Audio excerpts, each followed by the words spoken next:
everyone, welcome back to my Earth Friendly Kitchen. Today we're going to be making a tuna pasta or tuna mac, tuna pasta casserole, however you want to say it. And it's going to be super quick, super easy, really low-key ingredients, very low cost. And we're just going to start by putting our macaroni into some water. I have the boiling water. I did salt the water generously. You want to flavor your pasta. It's not flavored. And I'm going to use today, I'm using gluten-free elbow macaroni because it's a small bite. And for this tuna mac, I think everybody just likes elbow macaronis. And I'm using gluten-free because I'm gluten sensitive. And I have yet to learn how to make elbow macaroni from scratch. So I'm just going to stir that around a little bit. And by the time this is done, we will be done prepping our ingredients, and then we'll come back and drain it and put it all together. All right, so let's go back to our station and get ready. All right, so we're going to start with 2 stalks of celery, and we're just going to make a very fine dice. Again, this is a elbow macaroni. It's a tuna mac, so you want things to be fairly uniform when you are cutting. So I'm just turning these into much thinner strips and then running my knife through them this way for a small dice. So once again, when you're chopping, just make sure your fingers are tucked in and you're holding things steady. You want to hold your knife with a good grip, on there. So 2 stalks of celery, and then we're gonna use about half of a small white onion, or yellow, I guess this is a yellow onion. What did I buy today? Yellow onion. It doesn't matter. You could use a shallot, you can use a white onion, yellow onion. You can even do red onion actually, but red onion's like very potent, right? So be generous. Maybe you want to do 1/4 of a red onion, and then the rest I'll save in my little saver there for another dish. So I'll take that, put it in my discard bag, and peel this off. And again, you want to do a nice small dice. So you want to kind of cut through the middle here a little bit first, and then run your knife down this way. Make nice, even kind of cuts across, and then chop it down. And that is done for you. That's your small dice. And then I usually just take this, because I like to use every bit I can for that. Okay, so onions and celery done. Okay, put this little bit in here. Now I am using a combination of both solid white tuna and the chunk light tuna. You can use any kind that you want. I've already opened and drained the majority of the water out of these cans. You just don't want it to be soupy like in your macaroni. So it's, you want to keep it pretty dry. So you can use whichever combination you want. It's 2 cans of each, which equals about 10 ounces each. They do sell 10-ounce cans, so you can just do like 1 can of chunk light, 1 can of solid white, or you could just do 2 cans of solid, like whatever your preference is. This is flexible, right? We're here. We just like the texture break up. Like we like a little bit of a texture difference there within the meal. I'm just going to try to break up some of that chunk a little bit because it can be pretty thick. Now you could also do this dish with canned chicken. If you're not a tuna fish fan, and you want chicken instead, you could definitely use canned chicken in this dish, and it'll be just as delicious. It'll be just a chicken mac or a chicken, casserole. And then I'm gonna use some capers. Now I'm just using what I have left in here. It's about a tablespoon, I would say. Let's see, yeah, about a tablespoon of capers. Now capers are just gonna give it a really nice, like briny, kind of salty, vinegary flavor to it. And I just love capers so much. And so you're not gonna need to add a ton of salt to this dish. For one, you put salt in the water for your macaroni. For 2, the canned fish has preservatives in it, right, which has sodium, and then the capers, add a little bit of salt, and then we're also going to be adding a little bit of extra salt, which I'll tell you here in a second. Now I'm just going to use about, for now, I'm going to put about 3/4 cups of mayonnaise in this. Now I have 2 bottles here because I just can't ever gauge how much is actually left in these bottles, so I didn't know if I was going to have enough or not. Splashing myself. If I'm gonna have enough in here or not. Now, and also, guys, if anyone out there has an easier way for me to get the remainder, like what's in the bottom of these types of bottles, than just cutting them in half, because I really have to saw and I feel like I'm damaging my knives, please tell me. Write it in the comments. Let me know how you do it. That's easier, because I don't want to waste the mayonnaise, but I also don't necessarily have, 10-15 minutes to struggle cutting open a bottle. I mean, who does, right? Not me, not you. I mean, come on. And then to this, sorry, I'm rambling.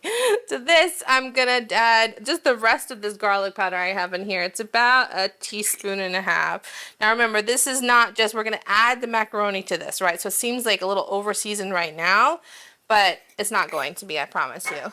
And then I'm going to use some white pepper, probably about 1/2 teaspoon of that. Now, if you have black pepper, that's fine. If you want to leave pepper out, you're not a pepper fan, that's okay too. About 1 teaspoon of onion powder. And then I'm going to use what's left in here, which is about 1 teaspoon of celery salt. Celery salt is great. It really helps boost that kind of celery flavor. It's really fresh. People use it in dips and, things like that, especially like summer things. It's so good. But it's really going to blend well in this together. I just like to mix it all up. Now, when you add your macaroni to this, you may need a little bit more mayonnaise, especially because if you put it in warm, which we're going to do because I like to eat it a little warm. When you put it in a little warm, because it's going to really like soak up like all that mayonnaise and like juice from here. So you might need to add a little bit more, like as it sits in the fridge, it'll dry out a little bit. Just add a little bit more mayonnaise, like maybe 1/4 cup or so, just to like waken it up a little bit with the macaroni. And that'll be just as good. So I'm just going to taste this here. It's good. At this point, it might taste a little bit overdone, right? Like a little over seasoned. Again, we're going to add the macaroni in, and then we're going to go from there. So that's the setup. Now, there's a good chance our macaroni is done already. So let's go check it out and see if it's ready to take out. Just gonna stir this through. Now, depending on which pasta you use will depend on how long this takes, right? The bigger the pasta shell, usually the longer it takes. Oh.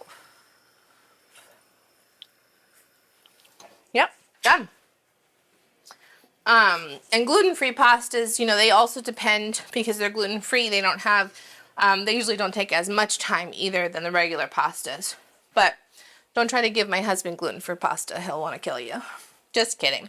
He can always tell whenever I'm trying to sneak it in there, if I'm trying to make it easy for myself and not make 2 pots.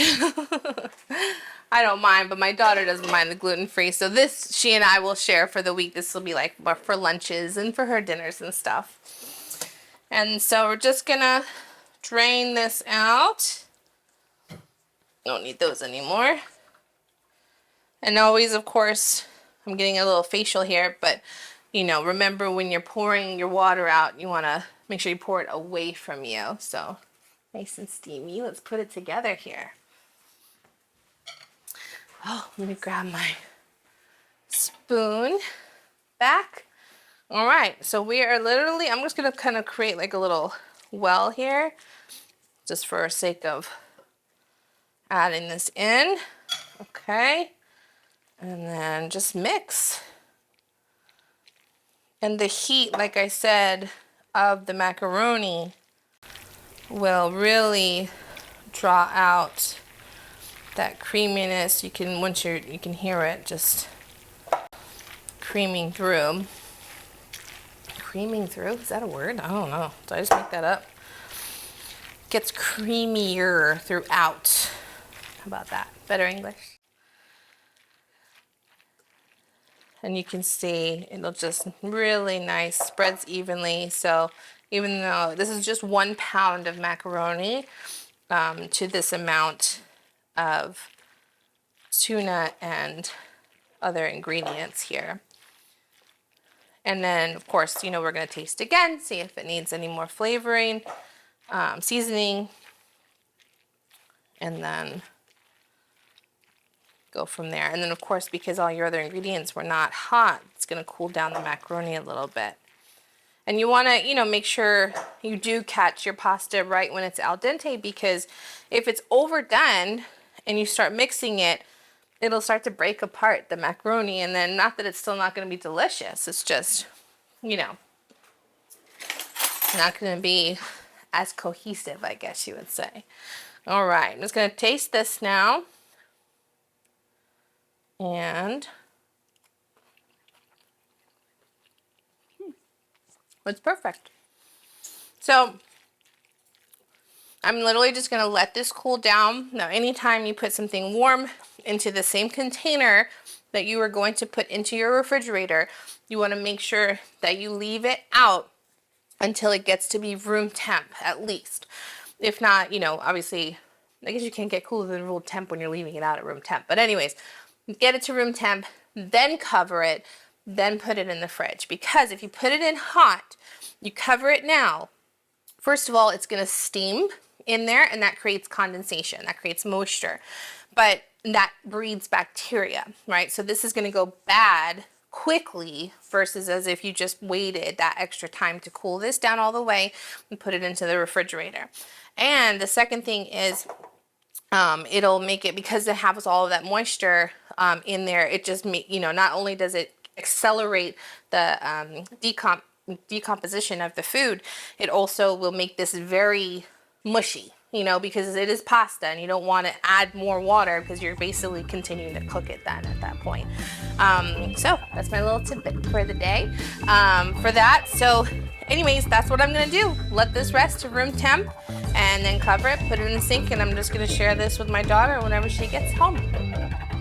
One more bite. For more recipes like this, don't forget to like and subscribe to our channel, and we'll see you next time. Thanks a lot. See you later.